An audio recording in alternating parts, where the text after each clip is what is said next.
Hey, what is up, you guys? It's your boy straydog here. Good morning, good afternoon, good evening, to whatever time you're watching this. So welcome back to another video.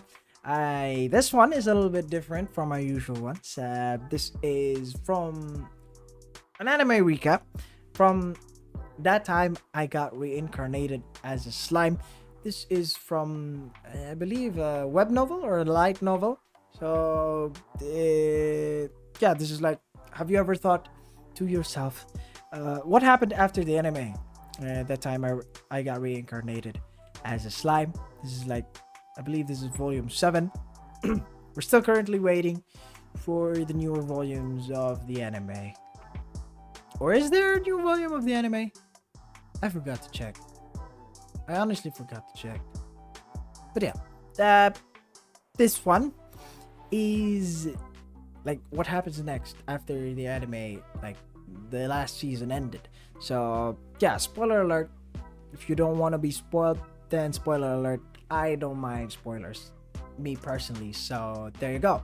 Let's watch this one, shall we? This is from the channel Unseen Whispers. So there you go. If you haven't already though, please do subscribe to the channel. You can it's free and you can always undo it anytime. But without further ado, let's get right on with this one, shall we? To yourself, man, I wonder. Have you ever thought to yourself, man, I wonder what happened in that time I got reincarnated as a slime after the end of season 2?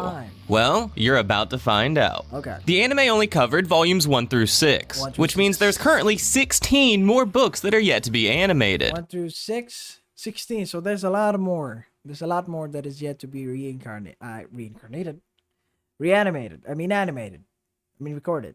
All that good stuff. So let's dive right into Volume 7. Volume 7. Directly after killing the fake Demon Lord Valentine, Laplace returns to the moderate Harley Quinn alliance, immediately reporting that Clayman has been killed. Laplace exclaims that Clayman was weak, followed by Footman angrily punching him. Kozalem, however, orders them to stop fighting, and the black hair boy tells Laplace to quit pretending to be the black hair boy. This one is like that small guy from the one where Rimuru gave a lot of mangas, a lot of anime stuff to.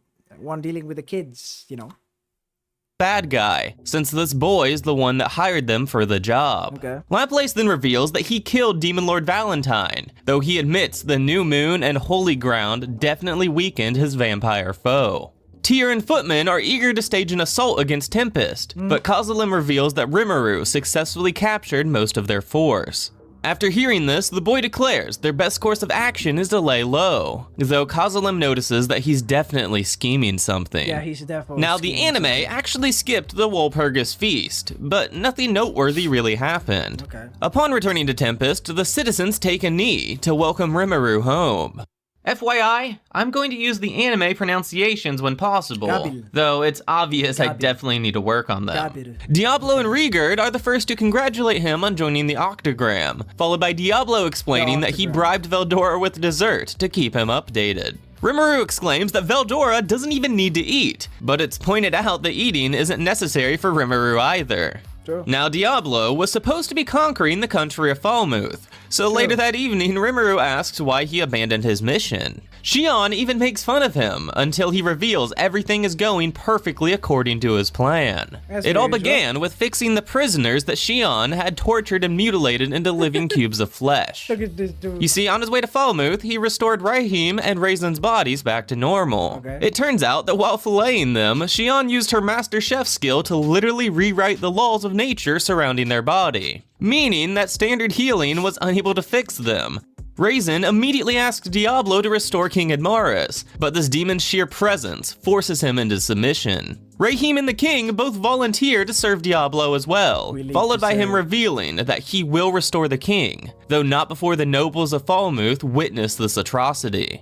Diablo's 3 new servants teleport into the castle, which erupts into pure chaos upon seeing the king's current state. They swiftly call in their best healers, but none of them are able to do anything. The nobles ask Shogo to explain, which is then revealed to actually be the sorcerer Raisin, who then says that their army was defeated. The nobles are frantic due to how much money they lost, but the Marquis Muller, who Diablo had already contacted, successfully calms everyone down. Raisin then explains that the champion Yom has obtained a cure from the monsters and is on his way here to restore the king. Next, he announces Veldora's revival, sending the room into chaos once again. The Marquis reels everyone back in, allowing Raisin to lie, declaring that Veldora's revival is what wiped out their entire army. Yeah, that's the part. Yeah, that was on the meeting.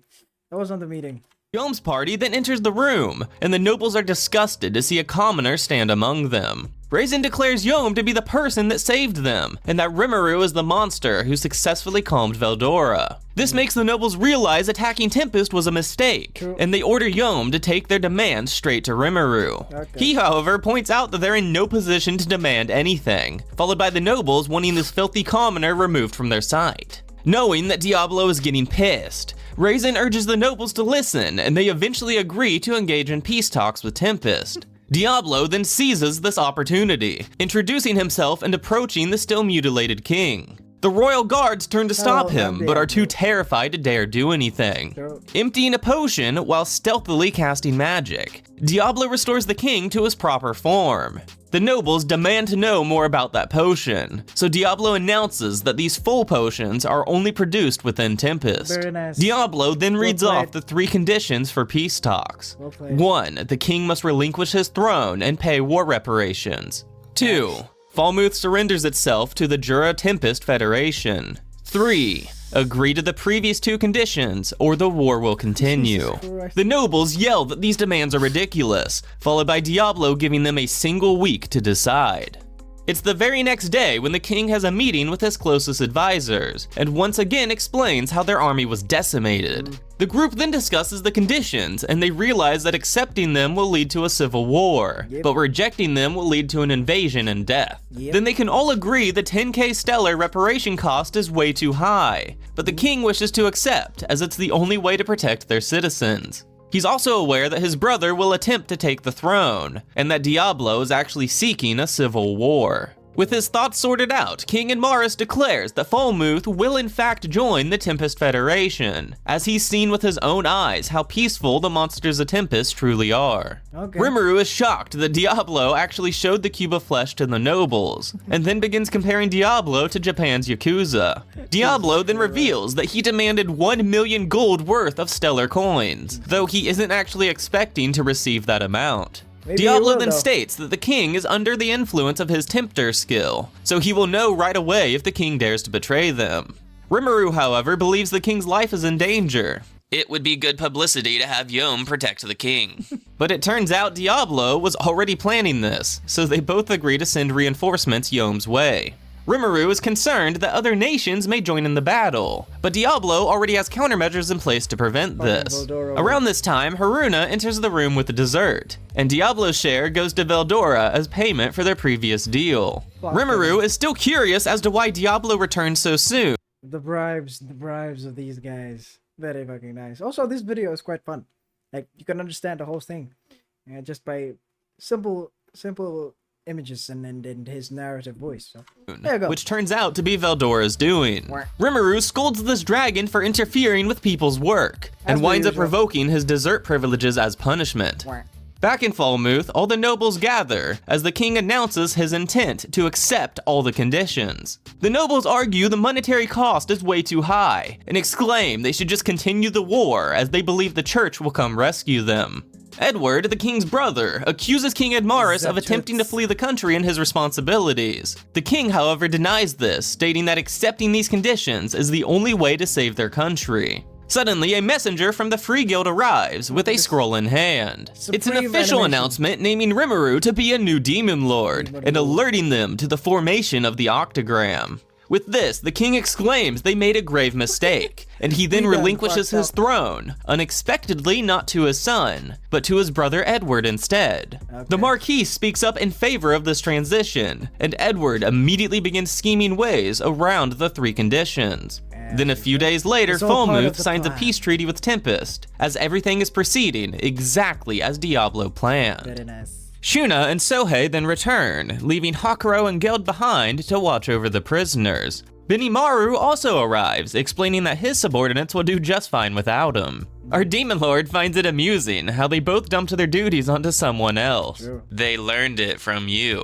Due to their overwhelming delegation. victory, there is a multitude of prisoners, most of which are dangerous Majin. Benimaru, however, states there's no need to worry, as he seemingly already won over their cooperation. He then reveals that the Beastmen are currently on their way here, causing Rimuru to worry about not having enough room for everyone. Though it turns out Benimaru already took that into consideration, so they'll only be housing those who wish to learn, while the rest of them will stay behind to help with the manual labor, such as constructing a brand new palace for Milim. Right. A few days later, Diablo announces that Falmuth signed the peace treaty, and even handed over a massive 1,500 stellar coins. Jesus. This is way more than expected, and Diablo explains that the king handed over all this money right before he relinquished the throne. They're confident that Yom is more than capable of protecting Edmaris, Sure. so Rimuru asks them to kill as few people as possible. Now, a minor problem has occurred, as the church summoned Archbishop Rahim back to the holy capital.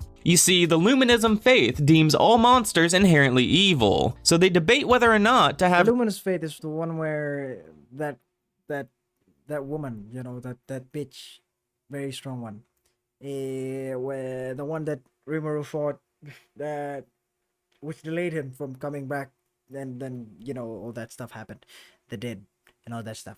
Yeah, I forgot her name, but yeah, I think that's the Church of the Rahim report the truth. After thinking it over, Rimuru decides to send a video message with Rahim, explaining that he really is just seeking peace. Though around this same time, Gabiru arrives, alongside thousands of beastmen, and he hands over a note from Milim, asking Rimuru to teach her servants how to prepare tasty food. Okay. Apparently, her worshippers live a life of frugality, so an annoyed Rimuru decides he will in fact help her. It's a full month later when an exhausted 1 month Geld later. finally returns to Tempest, complaining about how difficult it is to teach the new Majin. This sight reminds Rimuru of his previous life as a businessman, so he gladly takes Geld out drinking to let him blow off some steam. Yep. Next, Rimuru decides to pay a visit to Hakuro to thank him for all the hard work. Hakuro states that Geld has it much worse, and that they'd have a much easier time if they ruled the prisoners by force. Rimuru, however, points out that forced labor will result in low-quality work, which Geld, as an artisan, would never allow. Hakuro then reveals that Clayman's territory is home to numerous elf ruins, which are most likely full of untouched loot. Sometime later, everyone gathers in the meeting hall to collectively discuss Rimuru now being a demon lord. Rigurd verifies that Rimuru was given the entire Jura forest, as Benimaru points out that the Dryads don't protect the other side of the river, so the monsters over there are yet to recognize Rimuru as their leader. But they Kaijin will. mentions that Rimuru now officially controls all the resources within the forest, so people will need his permission before they take anything. Shuna says they should expect many new visitors, and Rigurd explains that many monsters will come seeking protection. Gabiru even announces that he told Shion his father is coming to visit, though apparently she didn't think it was important enough to relay to Rimuru. With all this new information, our demon lord constructs a cunning idea. Tempest can invite all the monsters of Jura to a massive festival. That way he can get all the formalities out of the way at a single time. Everyone Two birds, excitedly one stone. agrees, and All they birds, move one on to stone. each giving an update on their current task. Rigurd is happy to report that other nations seem unfazed with Rimuru's new demon lord status, and that Thalion even wants a road built to them. Sohei has been investigating the route for said road, and found no problems inside the forest. Nice. Just outside, however, is an intelligent warmongering species, but Benimaru volunteers to pay them a visit, followed by Shuna accusing him of just wanting to sneak off to see Alvis. After calming them down, Rimuru asks if any dangerous monsters have been sighted What's up with Benimaru and Alvis though? Are they like a thing, or what is this? What is this? recently. You see, due to the high number of Majin living in Tempest, the excess Magicules will naturally create some powerful beasts. Sohei apparently hasn't noticed anything besides a single measly Saber Grizzly. Saber Grizzlies are a rank A- creature. Rimuru exclaims that's a dangerous monster, and Classic Gapta Sohei. worries that his new recruits may die if they encountered that. Vesta then speaks up, explaining that they recently created a device which is able to maintain certain spells. This was a collective effort between Vesta, Kaijin, Gabiru, Kurobe, and even Shuna. The best part is that it runs off of spare magicules in the air, meaning it will also reduce the chance for dangerous monsters to spawn. They've even found a way to create a magic crystal from the air, which can be used to fuel these machines when placed outside of Tempest. Renewable energy. Immediately gives Vesta the go-ahead to install magic-producing barrier devices over their roads. Veldora then jumps for joy upon thinking that he can finally unleash his pent-up magic power. However, that would still result in a countless number of deaths. Yes, Diablo actually praises Veldora's ability to hold in his magic, and Rimuru promises to think of a way to allow Veldora to safely release it. Geld then speaks up, asking if he may be allowed to visit his homeland. And of course, Rimuru doesn't mind, but he does order him to send any potential workers directly to Tempest. Geld states it'd be more productive to put them to work right away, but Rimuru knows he just wants workers who can use thought communication. Rimuru asks what would they do with the prisoners then, and Geld doesn't have an answer for that. Rimuru then hands him a blueprint for a massive project, and Kaijin volunteers to lend him a hand. This ambitious idea causes Geld to worry that he might fail, so Rimuru encourages him by pointing out that failure is just a good way to learn. Diablo then gives his update, revealing that Edmaris is giving Yom a crash course on how to behave like a noble. Rimuru asks how they should react to Edward's schemes, but Diablo states that all they need to do is send Yom more reinforcements. The only problem lies with Rahim, who hasn't returned from his trip to the Holy City. Rimuru asks if he could have been killed, but that's not possible, as Diablo's Tempter skill is still active. This prompts Sohei to state that the city is surrounded by a magic barrier, making it near impossible for a monster to sneak inside. Rimuru isn't too worried since he sent along a mostly friendly message, which only contained a small taunt at the end. Shuna then reminds everyone that there's more than likely a hidden mastermind coordinating all these attempts to destroy Tempest, and Rimuru even debates whether or not Hinata was somehow tricked into confronting him. There's a high probability of multiple masterminds. Diablo actually suggests the same idea, which reminds Rimuru just how crazy intelligent this demon is.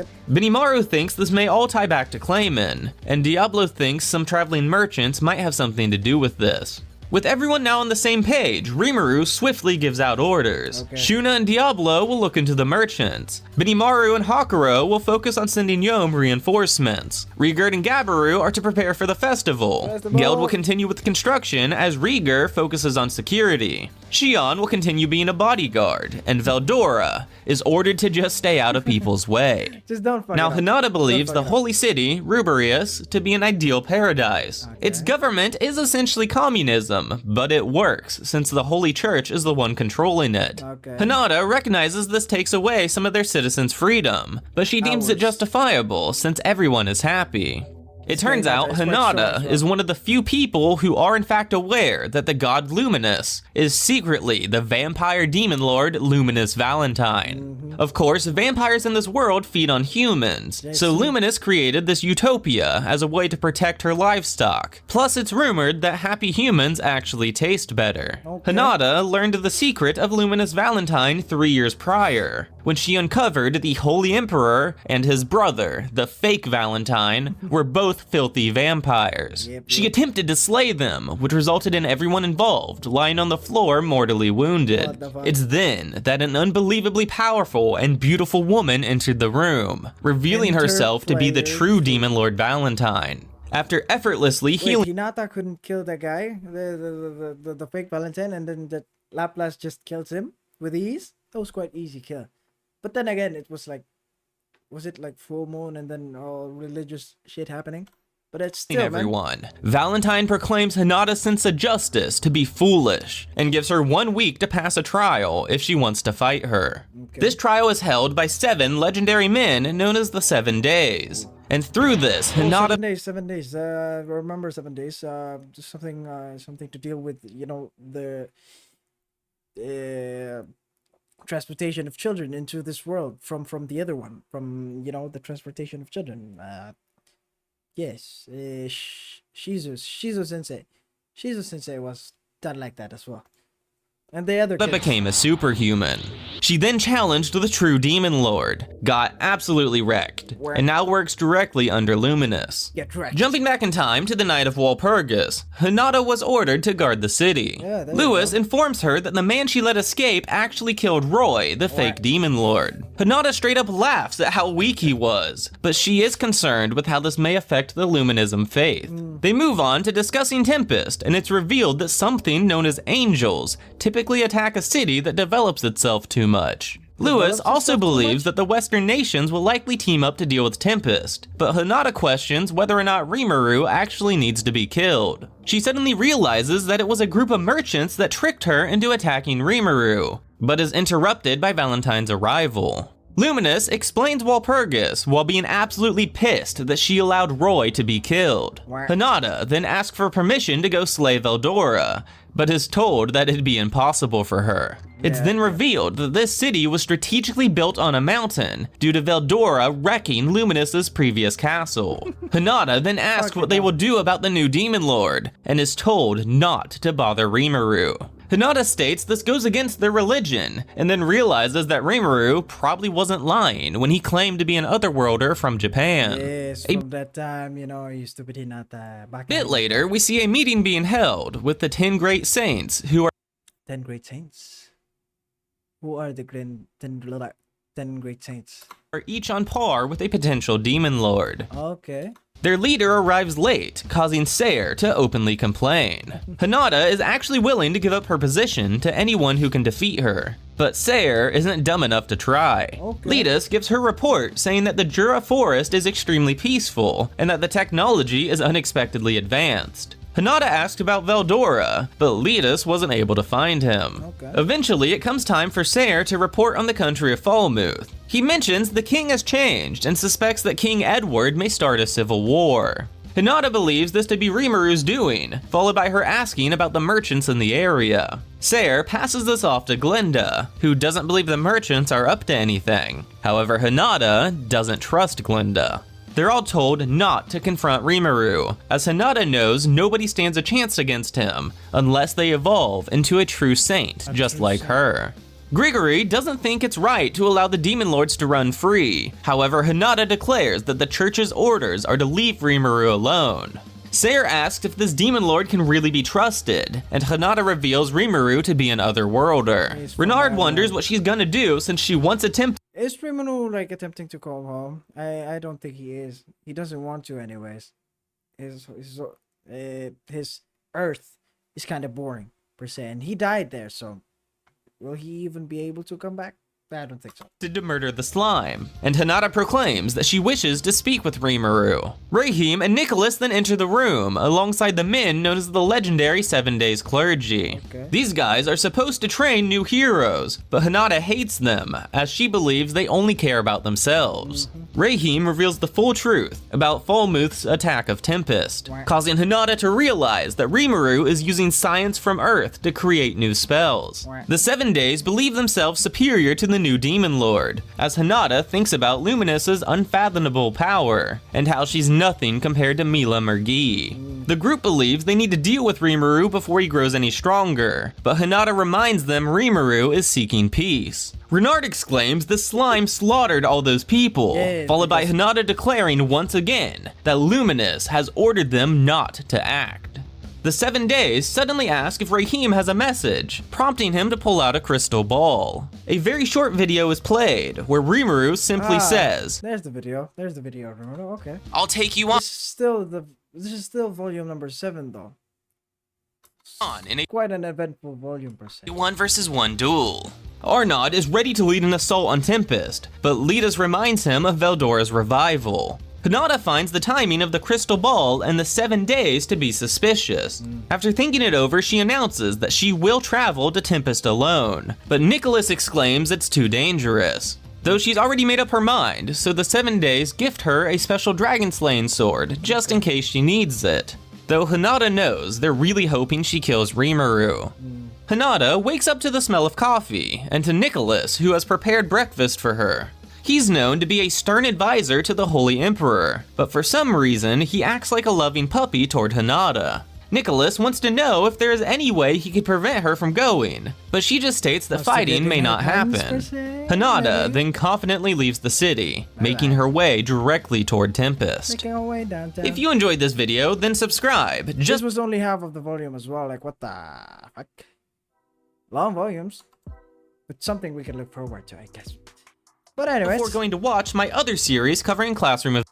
Okay, that was what happened after the anime. That was half of the volume number 7 from the time I got reincarnated as a slime.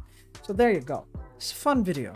Fun video, very informative. I like this one. It explained it with very simple images, and I like how he says things or how he narrates. Yeah, I don't know what will happen next. There's a lot of like diplomacy type stuff, scheming going on. This is basically what happens after a very eventful volume that was like well published. So there you go. Very excited to see what's going to happen next. But if you like this one, then like the video, share this to family and friends. If you have any other comments or suggestions, put it down there in the comment section down below. But I guess that will be it for this one though. Thank you very much guys for watching. Until next time folks. Bye bye.